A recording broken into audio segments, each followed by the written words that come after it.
Welcome back to Necessi-Tea, everyone. Thanks for listening. So, our last episode, we had a guest, and that conversation was very fruitful, and it only made sense to welcome her back. Crystal Renee, lovely to have you again. Thank you. Happy to be here. Thanks for joining. And a lot of things came up last episode that we wanted to flesh out, and then even thinking about this event that is actually co-hosted by Lindsay. Called Mama's Cup, where it's a support group and just a really good time for mothers to relax and de-stress and just come together. And drink wine. Yes, the wine is a big factor. And Crystal was at the last one a few weeks back, and something really important came up that caused a lot of debate and discussion at Mama's Cup. And the question that was posed was, how can I be supportive of my friends when I'm going through my own challenge? And then also, adding on to that, what if I don't want to be supportive? What does that look like? How can these things be communicated effectively? Right. And so some of those things that came up at Mama's Cup, right, was, oh, I'm drowning. So how am I supposed to help somebody if I'm drowning? And I love what you did, Crystal, where you said, well, are you really drowning? Yeah, that's a question that we really have to ask ourselves. I think whenever I speak or teach classes, that question comes up a lot about friendship. Mm-hmm. It is one of the most important relationships that we have outside of romantic love, right? And we don't focus as much attention on friendships as we do romantic love, but it is extremely powerful if you have a good support and just having people around you. What can happen in any relationships is that people start to struggle. And it was a question that came up like, hey, I'm drowning. How am I supposed to, help this person? And I had to ask, well, are you drowning? What does that look like for you? Because to me, if you're drowning, we don't even need to have this conversation. Right. They're not coming to you. You're not of support to them. You can't help them. They can't even see you because you're under the water. You're underwater. Right? So it's like changing that language, not trying to be too, extreme about you. Just, you could say, hey, I feel like I can't support you in this right now because of fill in the blank and add whatever that is. But it's important for us to be able to have those conversations. And I think it has more to do with our inability to handle confrontation, where we're nervous that this is going to end bad. They're not going to understand what I'm talking about or what fill in the blank. But it's more about confrontation than it is about the actual issue. Right. Well, people don't want to be rejected. Right. And people also don't want to have to communicate what may be perceived as rejection. Right. Because if I'm telling you, hey, I can't really support you right now, depending on where your mind is and how you hear that, right? If you have that victim thinking, nobody is there for me. Not even you, who I thought would be there for me forever. You said that you would always blah, blah, blah, right? So it's also like that mindset of that person that we're dealing with. Because if you're also that understanding friend, then you can get it, right? Where I say to you, hey, look, I can't really support you right now because maybe I'm going through something. Girl, I get it. I'm going through something too. All right, that's cool. We'll come back around, or let's just keep checking on each other. But it really is about where that person is in that confrontation. Yeah, and I think, in terms of where that person is and how they can, receive what you're saying, like the response too might be anger, as it's like, oh, well, you're inconsiderate or you're selfish. You just want to help yourself and, not support me when I really need you, but I need you. That's that victim thinking. Exactly. So what should that conversation look like?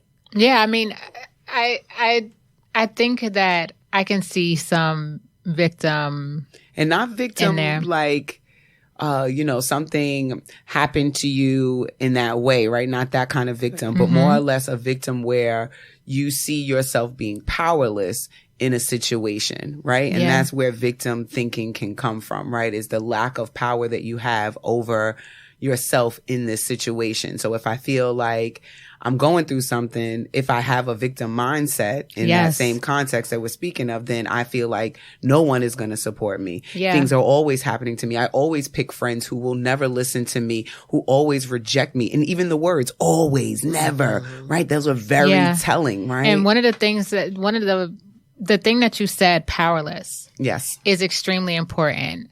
Because that is exactly what you do or how you feel when you feel like a victim. I was taking this class in school. It's called The Art and Science of Relationships, and it was with Professor Grizzle. And it was a life-changing class for me because that's when I had stopped being a victim. It was that class that showed me that a lot of my behaviors was because I was victimizing myself. And I kept myself in this very powerless circle thinking that there was no other way but to do and behave like this. The challenge is that we have to allow people to get there on their own. And oftentimes we try to push that. Like, why are you still calling me? How are you still dealing with the same issue? We in year 2. And it becomes frustrating. As a friend and as someone who cares and loves whoever this person is, to watch them go through their struggles is challenging to watch.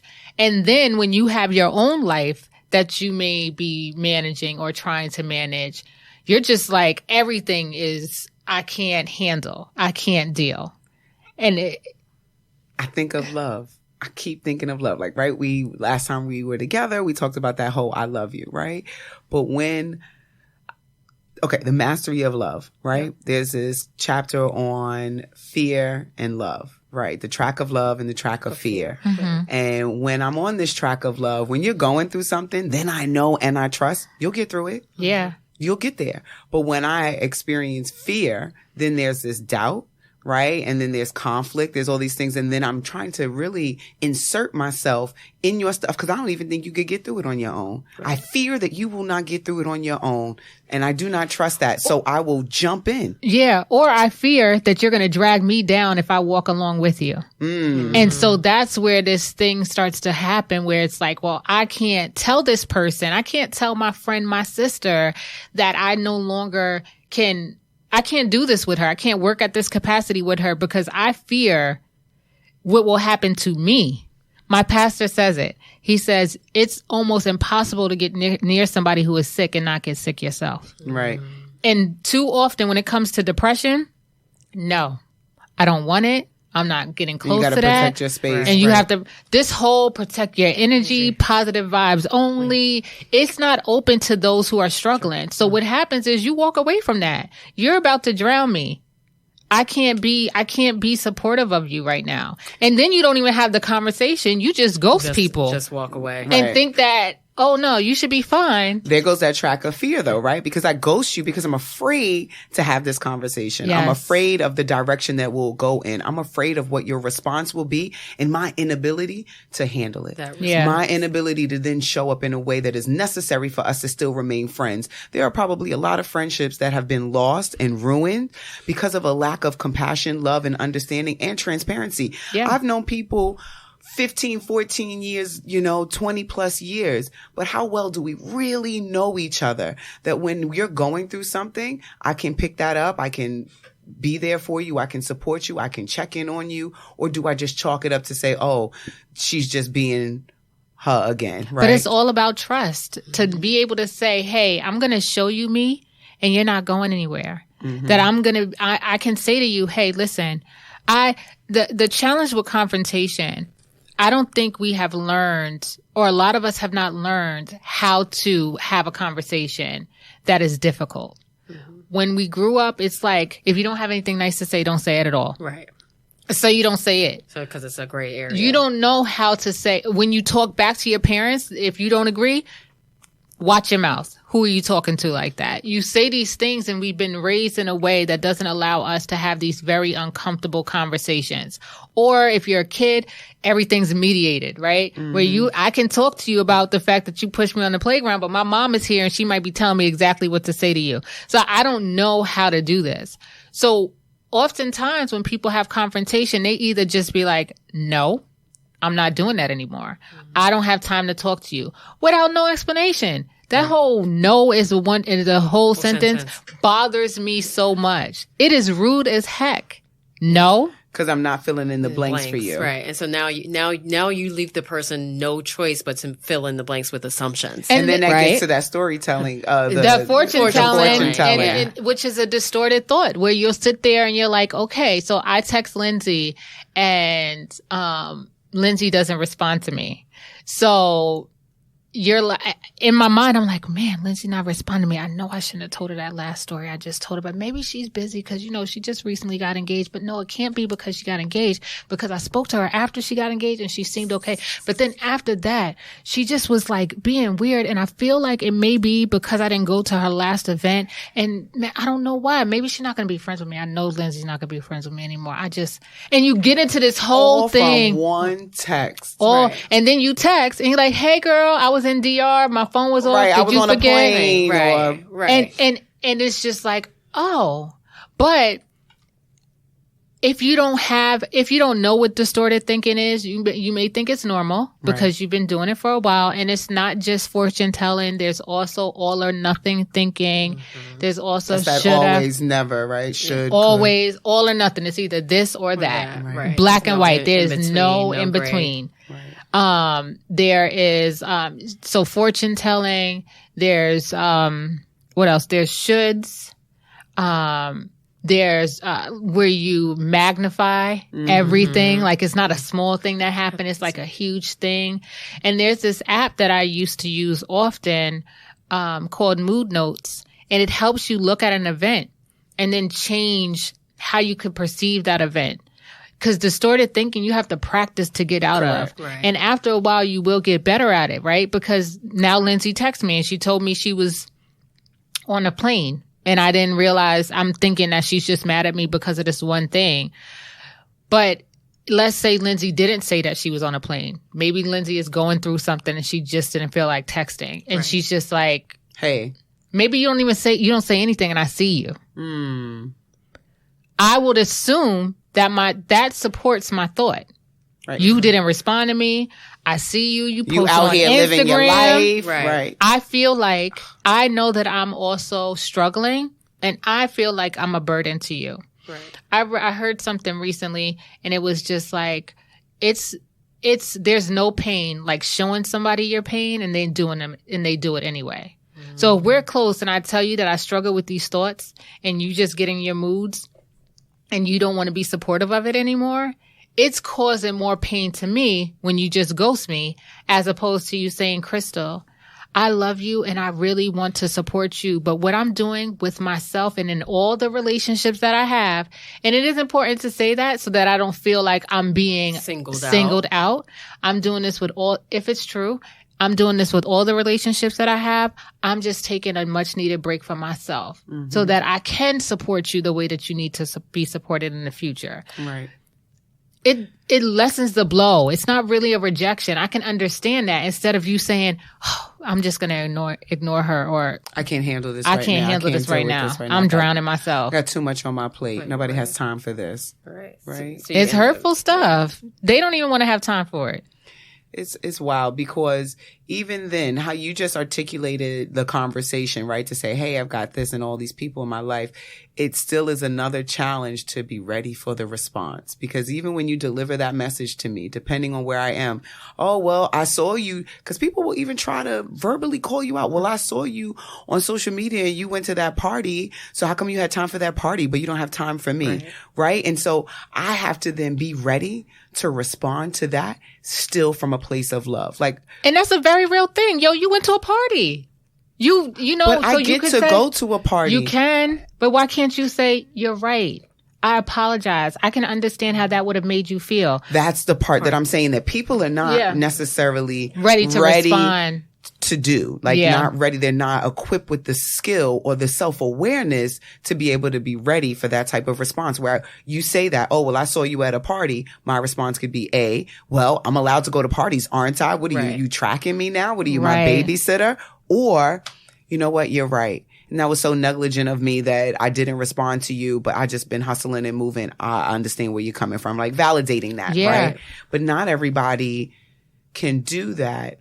And I think that we all have the ability to do it, but where we are in our lives determines whether or not we can do it in that moment. Well, it takes a ton of practice. And I read this book called The Feeling Good Handbook.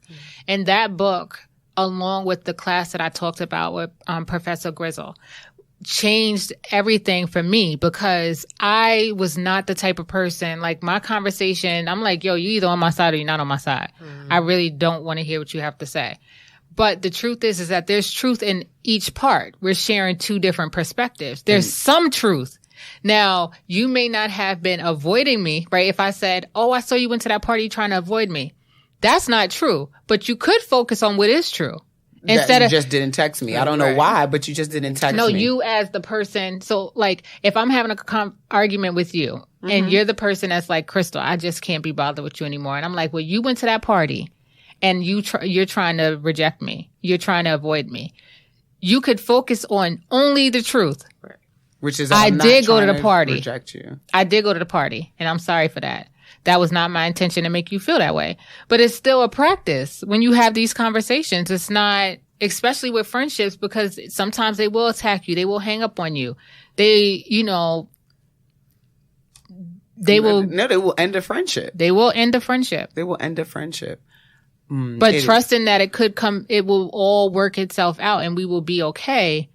Instead of, I think that being real, I can sleep at night because I told you my truth and I know I wasn't trying to hurt you. See, you can see the truth. Sometimes we don't see our truth. You know, like I could go to bed and still I could be that person who would go to bed and be like, I did the best that I could do. I did what I did what I had to. And you know, when people ask you, well, if you could do it all over again, what would you change? Right? Those people who are not aware or kind of stubborn, nothing. Right? But then if you are looking to grow and you're looking to contribute to the goodness and the wellness in your life and in other people's lives, then you can go home and you can reflect and say, well, wait a minute. I did say this and I did say it with this tone or in this way, or I did reject this person. Maybe I'm not even aware that I am avoiding this person and that I'm not owning that. Yeah. Sometimes if we're truthful, we are. Yeah. Like I know if I stop responding to text messages, like for a minute, I know I'm avoiding you.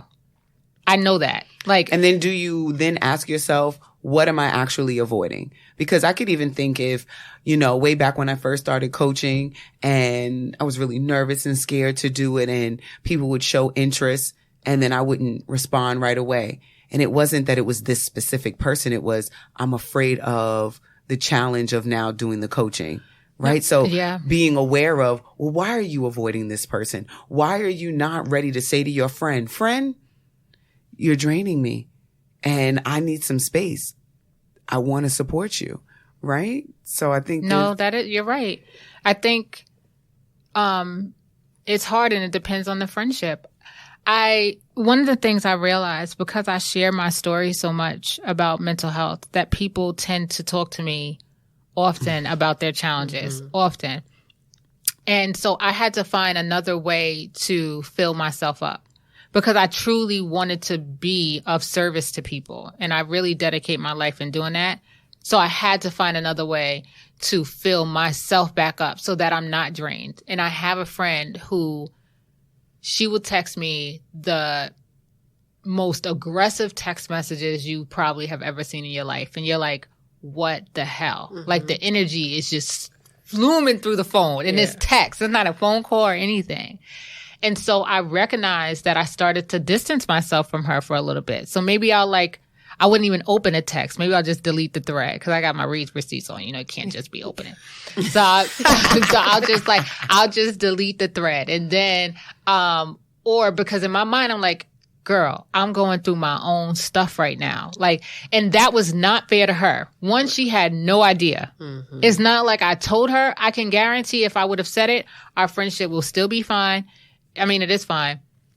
but our friendship would be fine. And she would have chilled or found another way to talk to me about stuff. Yeah, I think we got to talk about it. We have to say, hey, I'm going through something right now. Yeah, and I think a lot of this, like just hearing you guys go back and forth on it and about communicating effectively, I think part of that too is we need to be better listeners. Mm-hmm.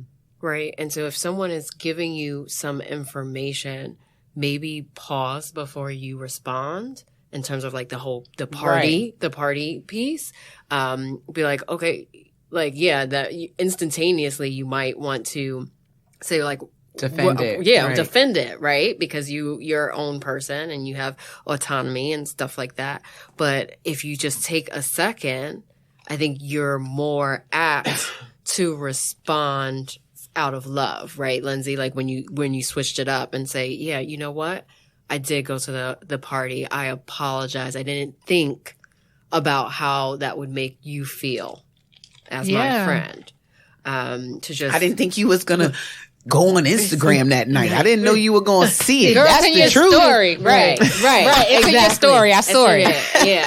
But it could be hurtful. Especially with somebody that's going through challenges. One, I already feel like hey, I'm a burden. Right. So now you're like not around. So it validates the feeling of that the belief rather that I'm a burden, right? Right. It validates that. So it takes a lot of work. Not that it can't be done, but it does take a lot of work to no longer be like that. So then what we're saying here then is that if I'm that individual sees myself as drowning and I have friends who need that support, it really is about one, being honest with yourself, right? And also communicating outward, right, to that person and being honest with that person as well about what it is that you're going through. Mm-hmm. Right. What? That's good. I gotta. Oh. Sorry. I was like, she looks like she has something amazing to say, but it's not. It's a cough. It's okay. Sorry, but you're absolutely right. It's being able to communicate, and but it takes practice. Like there's sometimes I get off the phone with someone and I'm like, damn it, I knew better than that. I knew not to fall into that trap. I knew that if I would have started it over, or if I just would have said, I can feel this energy, now it's not my time to talk. Right. Mm-hmm. My time is now to listen. Right. Or, I just slipped up and said something super hurtful and I can never take that back. It is slowing down to listen, like you said, but it takes a lot of practice. And unfortunately, sometimes we have to do we have to practice with people. And it doesn't go well. Yeah, and so the other angle that I don't think came up at Mama's Cup, but I'll bring it up now is, you're talking about having that confrontation and being able to say, hey, I'm not in a place where I can support you or I can help you. But there's also the part of the population that even struggles to ask for help or support to begin with.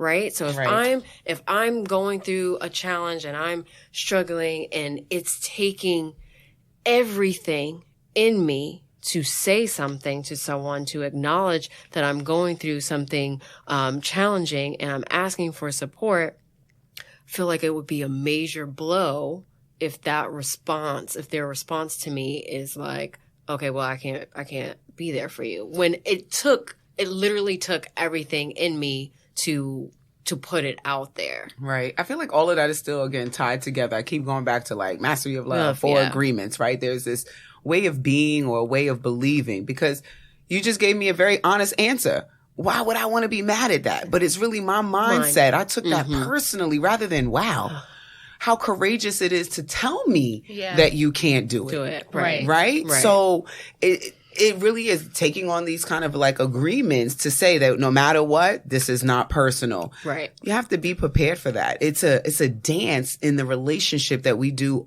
together. It's a responsibility that we also have for each other. That if I share a space with you to tell you that I'm going through something, that you don't personalize that. You try to, be clear, realize that it's not your responsibility to carry any of that. Right. Help me create that space, validate what I'm feeling. Yeah.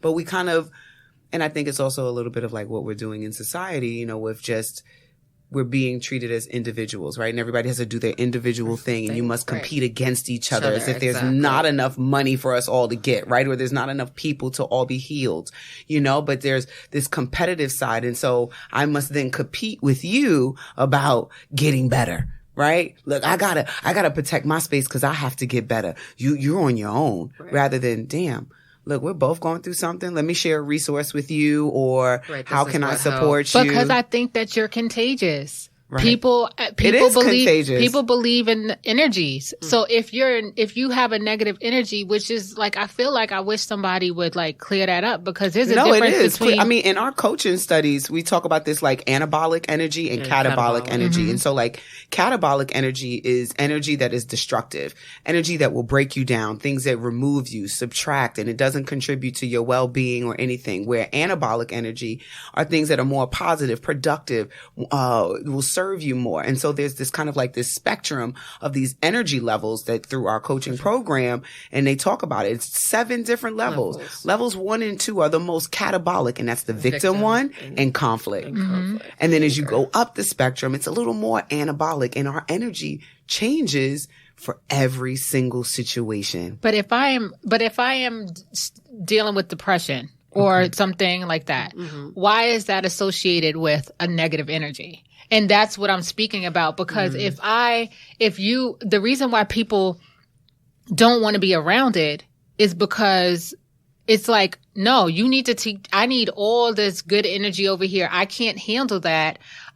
When you think about friendships, like, friend, I can't be supportive of you right now because I'm going through my own thing. Right. Because we're talking about your energy and my energy. And so there's 2 different energies behind it. Because if I'm struggling with depression and someone sees that as negative, I don't even think it's the depression that is negative. It is how that person shows up in their depression. Right. So then when we go hang out together, and because you're depressed, I had to drag you to come out. You finally said yes. It's a sunny day, and you've been inside every single sunny day. And now we're going, we can't find parking. Oh my God, why do they do that? So that's a part of your depression, right? But it's really how you're showing up in that depression. So it's not that depression is negative, but when I am in my depression, I am giving off sometimes negative energy, and I am in my conflict or my victim energy, because I'm thinking, oh my God, I came out of the house and I shouldn't have come out of the house because look, we can't even find a parking space. Oh, the pizza shop that I wanted to go to, look at the line. It's so long. Oh, I forgot my cash.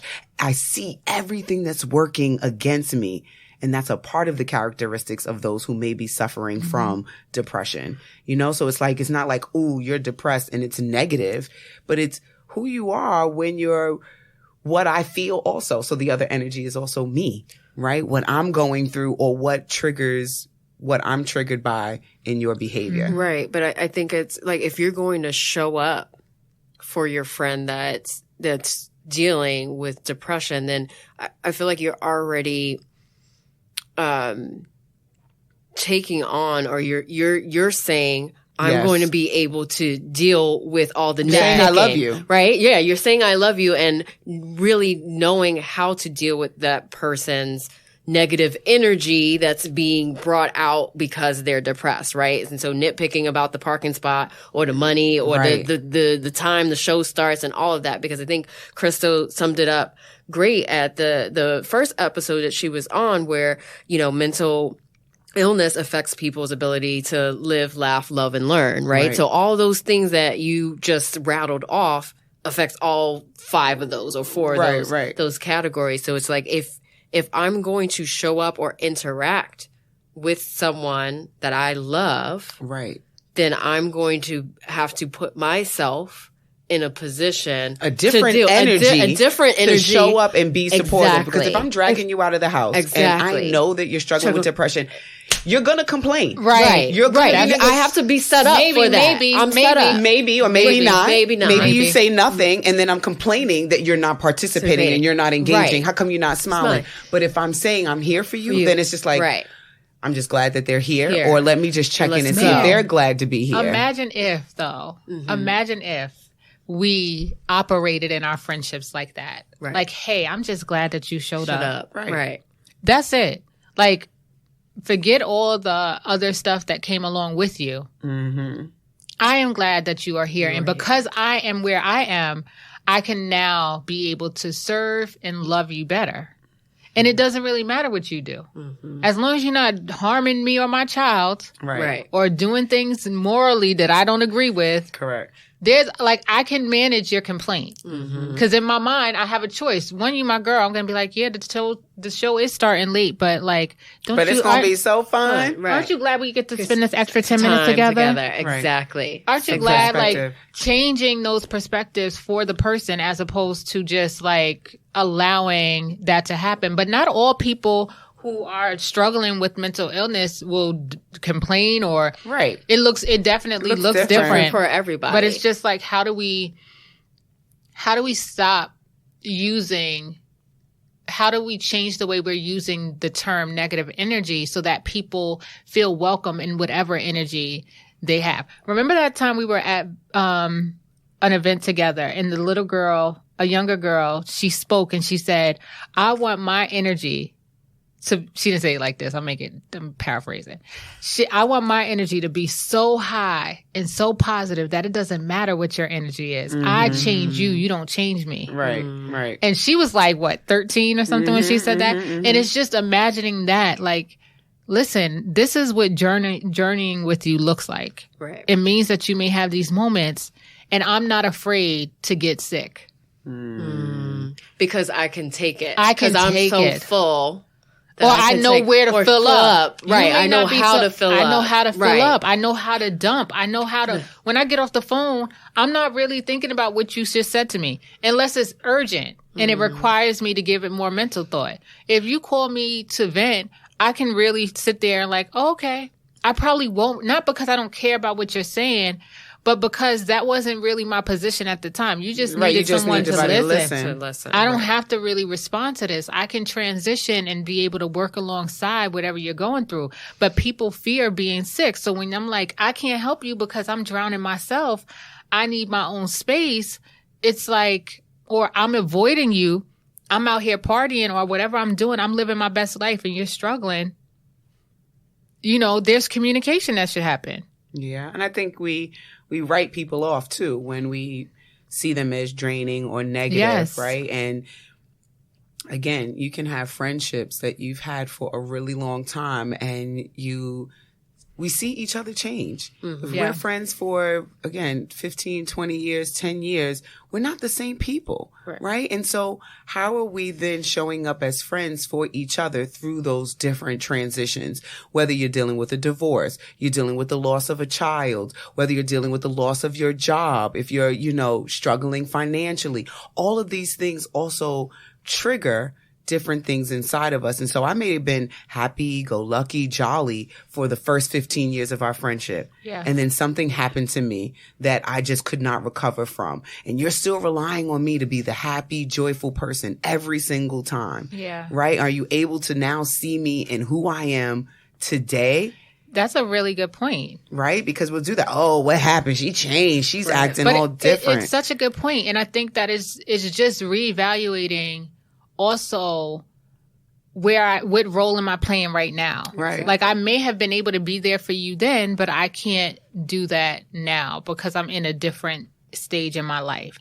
And I think we would love people to not take things personally, be impeccable with their word and all these four agreements things, or fear or love over fear. We would love these things that happen. It's not now. But these are the people that know these things are super intentional about their wellness and capable of receiving and acting and practicing the things that they're learning from what they're reading and hearing.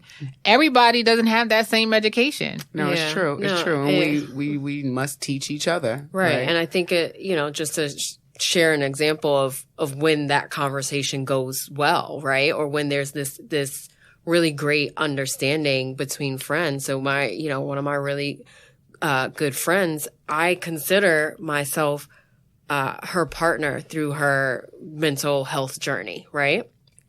And we would talk often, like every day, like maybe several times a day, and I would be supportive and whatever she needs and help her with her distorted thinking and all these things that we talked about, and showing up for her consistently in that way. But then I had Simone, and I wasn't as available, and I'm trying to figure out how to navigate through motherhood, and I couldn't show up in that same way.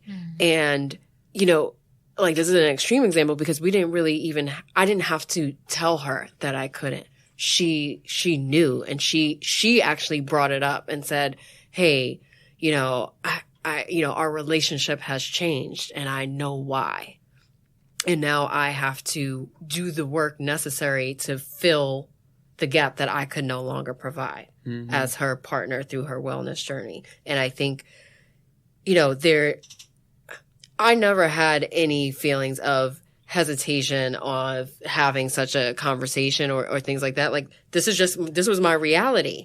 Like, I legit was not in a position where I could wear that hat in the capacity that I had worn it previously. And that was just my reality. There was no malicious intent. There was, you know, not taking it personally, or there's no assumptions. And it was a great interaction. Right. I also think that it depends on who you are and if that's your role. Just like who you are as a person, and is this something that you should be doing? Not every friend that you have will be your friend that's going to be able to support you through that journey. That's just what it is. And you also, as the friend, need to know, hey, I'm not signing up for that because that's not something that I can do. Right. It's and being not put honest. people in those Yeah, roles, right? like forcing them to be this person. Right. You can't, that's not the role that I can't do that. And when you're able, there's friends that I call for very specific things. Correct. Right. Yep. Some of them, they're great people, but that's just not what they do. They're not going to counsel or, you know, provide anything that I can use, you know, for my wellness journey. And that's the same with any friend. You can't, sometimes you have to divide those sorrows with different people and not think like, oh, this person is who I'm going to share everything with. And they're not even capable of handling it. They just can't do it. So you will disappoint yourself putting the wrong expectations on people. I think of this quote that, you know, people who need love the most have the most unloving ways of showing their need for love, right? Wow. And so people who are going through things and are struggling with their own mental health, or just even emotional stability, and who maybe even experience some sort of trauma in their life, right? And feel less worthy, right? That they're going to have the most unloving ways of trying to get love, right? And it may be rejecting you, blaming you, shaming you, you know, any of that. But they're really crying out for love, you know? And so I just always go back to love because I feel like that is the solution for most things. I can't say all things, right? But I want to say that it's the base and resolve, you know, for most things that we deal with. If you're going through something, if I can just choose love to see where you are, but then I can also choose love for myself, that I'm not going to carry guilt and shame for not being able to be there for you. Right? That I could say, I love myself enough to know that I'm not in the space to show up in the way that my friend needs me right now. And that I know that my friend loves me enough to know that and also can accept that. But when we struggle with that love and we're in this place of fear, because there's really only these two emotions, all other vibrations, right, come from those two main ones, sources, right? So it's like I'm either loving on you or I'm afraid about either getting hurt or hurting you or being disappointed in some shape, way, or form. Yeah. So love is just seems to be and practicing that. Yeah, practicing that love too. Yeah, and practicing it and saying, hey, and being honest, like when we talked about the conversation, by simply saying, hey, you're right, I did do this, you know, so that we don't have to have this thing. Yeah, because if I'm carrying guilt, then I'm usually going to blame you, right? Yeah, I'm going to be defensive.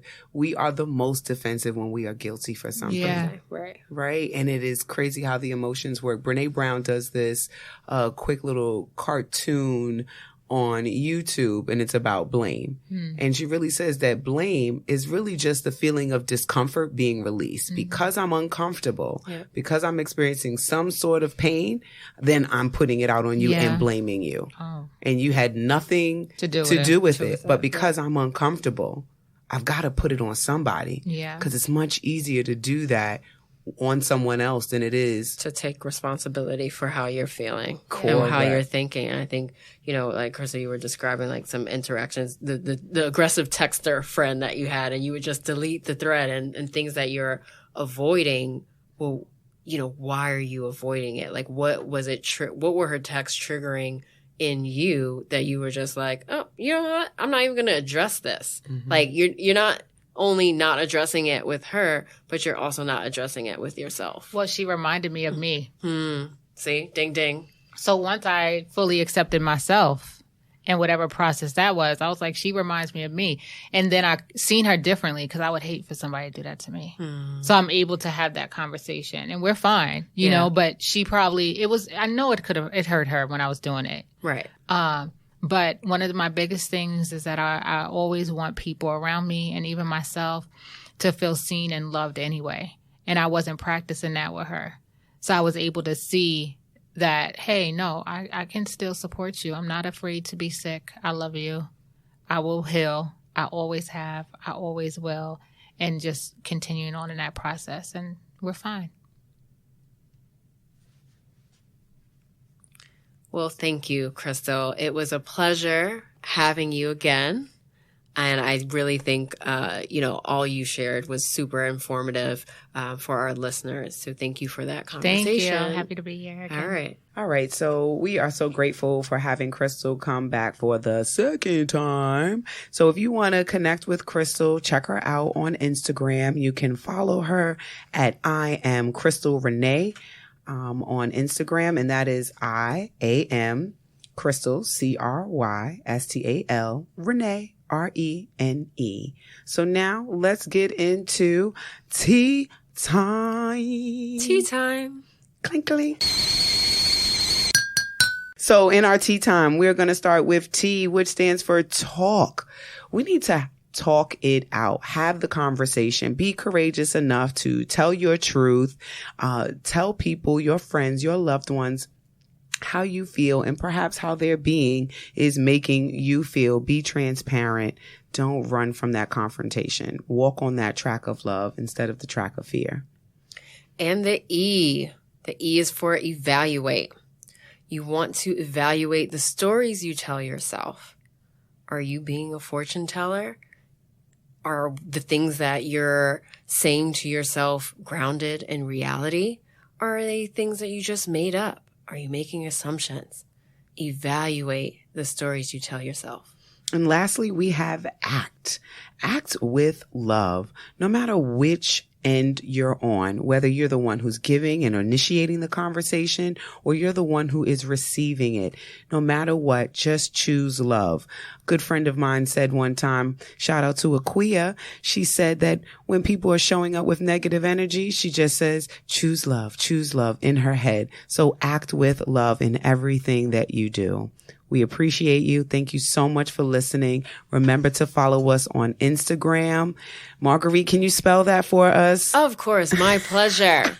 NECESSI_TEA_podcast. Thanks for listening, folks. Bye-bye.